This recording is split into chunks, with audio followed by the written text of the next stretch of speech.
So what is good guys, Adnan here, and with devices now coming out with over 10 gigs of RAM and the insane processing power that the CPUs can handle, lag is a term that is seldom used in this ecosystem. Multiple OEMs have adapted to overpowered specifications to ensure that their devices don't start dropping frames. However, the majority of mankind still uses devices from years ago with specifications that just aren't curated for the greatest of performance. Google itself doesn't like pushing the boundaries with its Pixel lineup of devices which sport a mere 4 gigs of RAM. However, I'm plenty sure you've never encountered a Pixel device dropping frames while navigating about the UI. This is all thanks to the optimization that Google has put in the lineup of phones. The good news, however, is that Android is open source, and if you have a rooted Android device running Nougat or higher, then you can improve the frames per second within the UI in the matter of a few seconds. Let's take a look at how you can do so.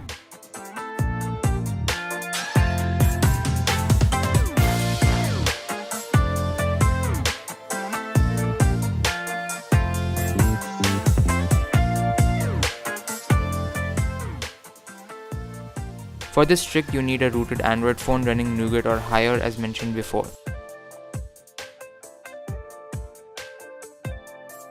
You also need a file manager app to locate and edit the build prop file. You can grab something like ES File Explorer and grant it root permissions, or better yet, just download this incredible app that aims at editing the build prop file specifically.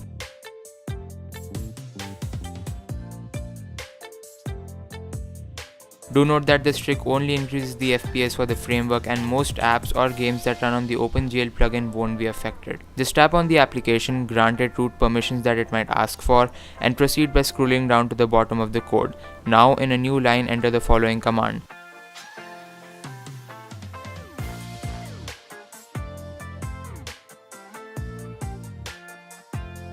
Save the file and reboot your device. The Android framework will pick up the new property automatically at boot and results should appear immediately.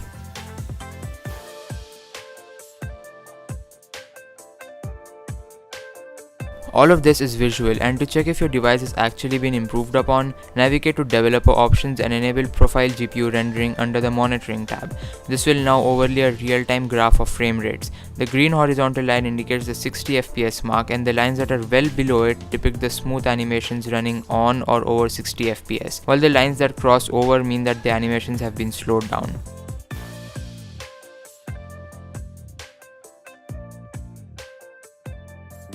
You can read a lot more about this and how the code works the way it does in our detailed guide down below. For now, thanks for watching, and I'll catch you guys in the next episode.